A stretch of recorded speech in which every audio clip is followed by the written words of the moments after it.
This quirky little slice of Ferrari racing history is the 166mm/212 Export Uovo.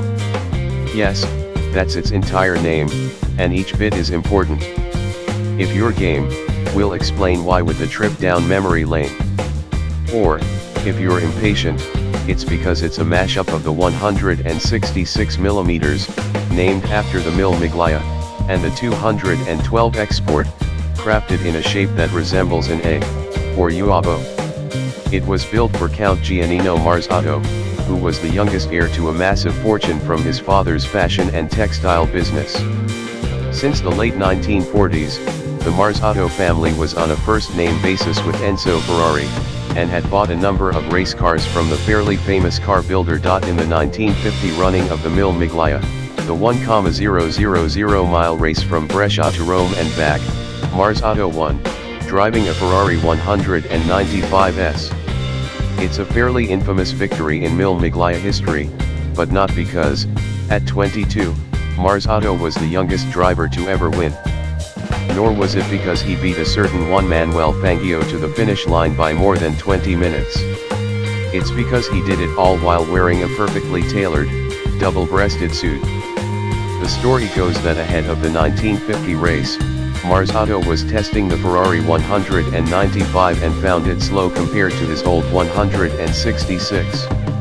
After consulting Enzo Ferrari, Marzotto found out that a Ferrari engineer by the name of Luigi Bazzi had throttled the engine's performance on purpose, to protect him from being overcome by the extra power in the 195 and binning it.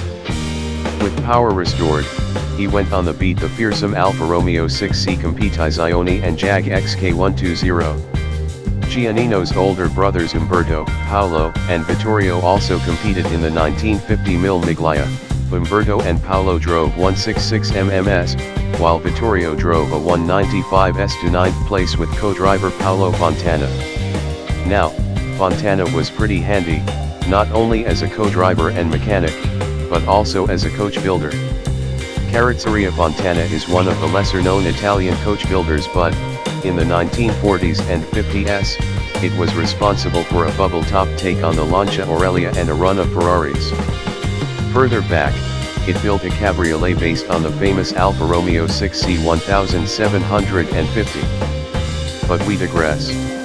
Apparently, after winning the 1950 race, Giannino Marzotto went to Ferrari to have a chat about the aerodynamic properties of the current Ferrari race cars. Marzotto thought they needed a bit of tweaking. Ferrari was indignant and said that they were perfect. So, pretty much a standard conversation with Enzo, then. And here's where the whole lot comes together.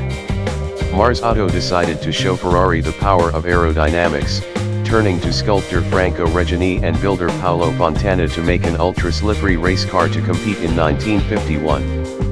Combining the 166mm chassis with the larger, 2.6-liter Colombo V12 of the 212 Export meant power was up from about 140 bhp to around 165 bhp, and aluminium body panels took the weight down. The slippery flanks and wraparound windscreen made it more aerodynamic than its Ferrari-built competition, even though neither were using wind tunnels yet, which meant it was a very competitive car. In the 1951 race, the Uovo was apparently in the lead by about 10 minutes after 370 miles, when a series of troubling noises forced its retirement. The story goes that it was only a delaminated tire, they still used cross-plies back in the day, and that the car was in fine mechanical shape.